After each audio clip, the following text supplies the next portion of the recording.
Hello student, स्वागत करती हूँ मैं अर्चना त्रिपाठी आप सभी का अपने यूट्यूब चैनल पर। हाँ जी, आज फिर से मैं हाजिर हूँ आप सबके लिए एक और नया वीडियो लेकर के। जैसा कि मैंने अभी पिछला वीडियो बनाया था वो था छंद का पहला भाग जो था वो मैंने बताया था पिछले वीडियो में। आपने पढ़ा था छंद के बारे में, छंद क्या होता है, उसकी परिभाषा क्या होती है और कौन सा छंद, मात्रिक छंद, वर्णिक छंद, सारे अंग बताए थे छंद के। और छंद में किस में कितनी मात्राएं होती हैं, कौन कौन से छंद सम मात्रिक होते हैं, विषम मात्रिक होते हैं, अर्ध सम मात्रिक होते हैं, सारा कुछ हमने डिटेल में पिछले वीडियो में पढ़ा था। लेकिन उस पिछले वीडियो में हमने ये नहीं पढ़ा था कि हम मात्राओं को कैसे निकालते हैं, मात्राओं को गिनने के नियम क्या क्या होते हैं, मात्राओं को हम कैसे निकाल सकते हैं। तो इसको हमने उस वीडियो में छोड़ दिया था। मैंने कहा था कि मैं अगले वीडियो में इसको बताऊँगी, लेकिन ये वाला वीडियो आपको तभी समझ में आएगा जब इससे पहले का वीडियो आप पूरा छंद का डिटेल से देखेंगे, तभी आपको ये वाला वीडियो समझ में आएगा।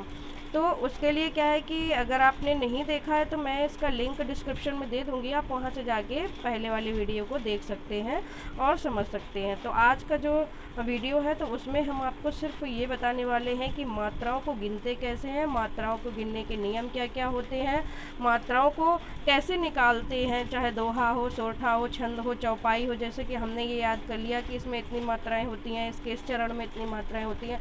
लेकिन अगर हमें ये कहा जाए कि मात्राओं को कैसे गिनते हैं, मात्राओं को कैसे निकालते हैं, तो वो हम कैसे निकालेंगे, तो इस वीडियो में हम आज जानने वाले हैं कि मात्राओं को निकालते कैसे हैं, मात्राओं का गिनना कैसे होता है। तो मात्राओं को गिनती करना, मात्राओं को गिनना, ये हम आज के इस वीडियो में जानने वाले हैं। आज के वीडियो में हम यही वाला सीखने वाले हैं।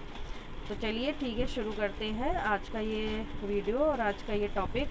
लेकिन उससे पहले कर लीजिए चैनल को सब्सक्राइब और लाइक और कर दीजिएगा शेयर।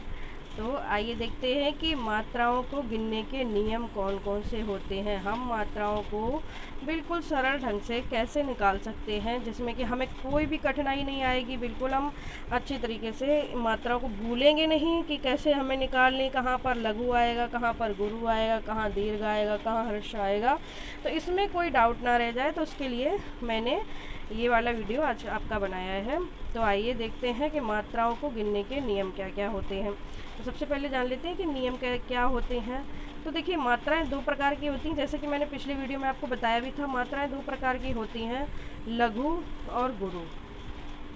लघु को हम ह्रस्व भी कहते हैं और गुरु को हम दीर्घ भी कहते हैं। यानी कि चाहे लघु कह लो और चाहे ह्रस्व कह लो, एक ही बात है। गुरु कह लो या फिर दीर्घ कह लो, ये एक ही बात है।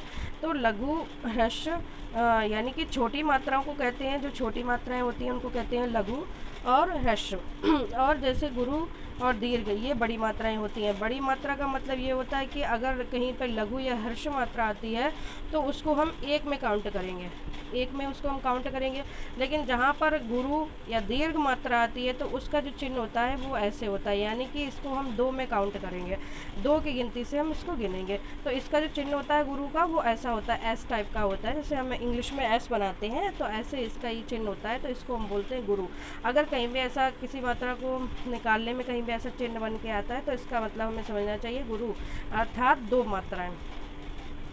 तो आइए सबसे पहले ये जान लेते हैं कि जब हम मात्राएं निकालते हैं तो हम मात्राएं तो हमें निकालना आ गई कि चलो जहाँ पर छोटी है वहाँ पर एक निकाल लिया, जहाँ पर बड़ी हो गई वहाँ पर हमने गुरु कर दिया। लेकिन कभी कभी बहुत बार ऐसा कन्फ्यूजन हो जाता है कि पता नहीं चलता है कि इसको हम गुरु में गिने या फिर हम इसको लघु में गिने।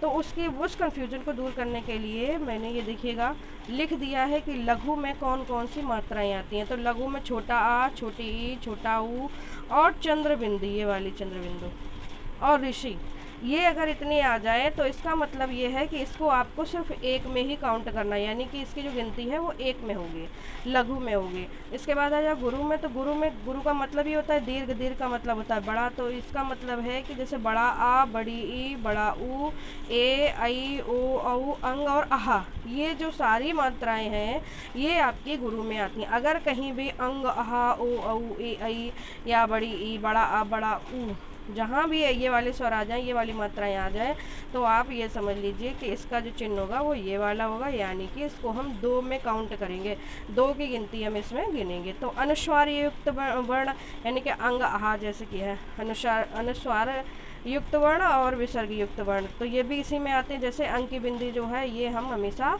दीर्घ में ही गिनेंगे।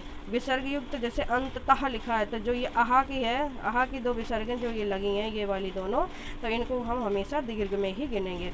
अब आ जाओ आगे, तो संयुक्त वर्ण से पूर्व का वर्ण, तो जैसे कि कहीं भी संयुक्त वर्ण आ, कहीं आधा आ जाता है, आधा अक्षर आ जाता है, तो हम उसके जो पहले का वर्ण होगा उसको हम दीर्घ में गिन लेंगे। और इसके बाद जो वो आधा, जैसे आधा, जैसे कि हमने एक उदाहरण के लिए ले लिया शक्ति, है ना, तो शक्ति में हम क्या करेंगे कि हम इस आधे का को काउंट नहीं करेंगे, बल्कि इसके पहले का संयुक्त वर्ण से पूर्व के वर्ण को हम 2 में काउंट, यानी कि सा को हम 2 में काउंट कर लेंगे, यानी गुरु में हम काउंट कर लेंगे, तो हमारा बराबर आ जाएगा। तो इसको हम आधे का को काउंट नहीं करेंगे, तो हमारी जो मात्राएं हैं वो एकदम क्लियर निकल के सामने आ जाएंगी, फिर उसमें कोई भी दिक्कत नहीं आएगी। तो आपको समझ में आया कि लघु और गुरु क्या होते हैं, और लघु में कौन कौन सी मात्राएँ आती हैं और गुरु में कौन कौन सी मात्राएँ आती हैं। देखिए, अब एक उदाहरण के माध्यम से मैं आपको समझाने का प्रयास करती हूँ, उम्मीद है कि आपको समझ में आएगा।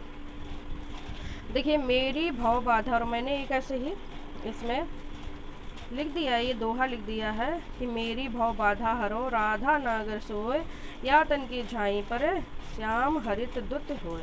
अब देखते हैं इसकी मात्राओं को काउंट कैसे करते हैं। जैसे मेरी, तो जैसे कि हमने पहले ही आपको बताया कि ए है, ए या बड़ी ए दोनों को ही हम दीर्घ में यानी कि गुरु में काउंट करते, तो इसका मतलब आ गया यहाँ पर 2 री यानी बड़ी ई आ रही है, तो यहाँ पर भी गुरु आ जाएगा। भव बाधा, तो इसको हम 1 में काउंट करेंगे। भव बाधा हरो, बाधा मतलब बा बड़ा है, तो इसको हम गुरु में काउंट करेंगे, धा को भी गुरु में काउंट करेंगे, और हरो को 1 में और इसको करेंगे 2 में। तो कितनी हो गई, 2 2 4 5 6 7 8 9 10 11 12 13, तो टोटल इसमें कितनी मात्राएं हो गई, 13 मात्राएं। टोटल इसमें 13 मात्राएं हो गई। अब देखिए, इसके पहले चरण में कितनी मात्राएं निकल के आई सामने, 13 मात्रा। अब देखते हैं दूसरे चरण में कितनी मात्राएं निकलती। तो जैसे राधा, तो रा बड़ा है इसलिए इसमें गुरु आएगा, इसमें भी गुरु आएगा। नागर में भी इसमें भी गुरु आएगा, और इसमें ये छोटा है तो इसमें लघु, इसमें भी लघु। सोए में क्या होगा, इसमें गुरु आ जाएगा और इसमें लघु आ जाएगा। तो टोटल कितनी मात्राएं हो रही हैं, टोटल हो रही हैं 2 2 4 2 6 7 8 9 10 और 11। तो टोटल यहाँ पर कितनी मात्राएं निकल के आई, 11 मात्राएं निकल के आई। जैसा कि हम पिछले वीडियो में पढ़ चुके हैं कि इसके पहले है ना, और तीसरे चरण में 13 मात्राएं, और दूसरे और चौथे चरण में 11 मात्राएं होती हैं। तो देखिए, निकल के भी आ गई। पहले चरण में 13 मात्राएं, दूसरे चरण में क्या आ गया, 11 मात्रा। अब इस चरण में फिर से 13 मात्राएं निकलेंगी। देखो, या का मतलब हो गया गुरु, तन मतलब 2 निकल आए, ता और ना की मतलब गुरु हो गया, छाई ये दोनों गुरु हो गए, परे लघु और गुरु हो गए। अब देखो, 2 2 4 2 6 7 8 9 10 11 12 13, टोटल ये तीसरे चरण में फिर से 13 मात्राएं आपकी निकल के सामने आ गई। फिर उसके बाद में देखो, श्याम हरित दुत हो, तो इसमें क्या करना है कि इसमें आपकी कितनी, इसमें निकलनी चाहिए आपकी 11 मात्राएं।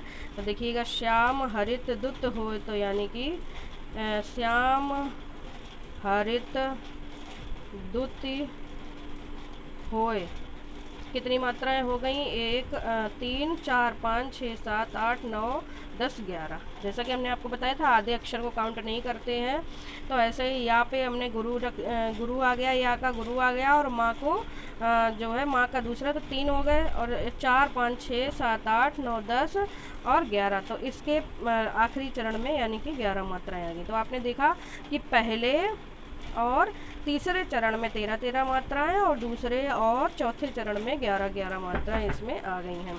तो ये तो था हमारा आज का वीडियो, जिसमें कि हमने आपको मात्राएं गिनना, मात्राएं निकालना सिखाया है। तो उम्मीद है कि आपको ये वीडियो पसंद आया होगा, और अगर आपको कहीं भी समझ में नहीं आता है, कहीं भी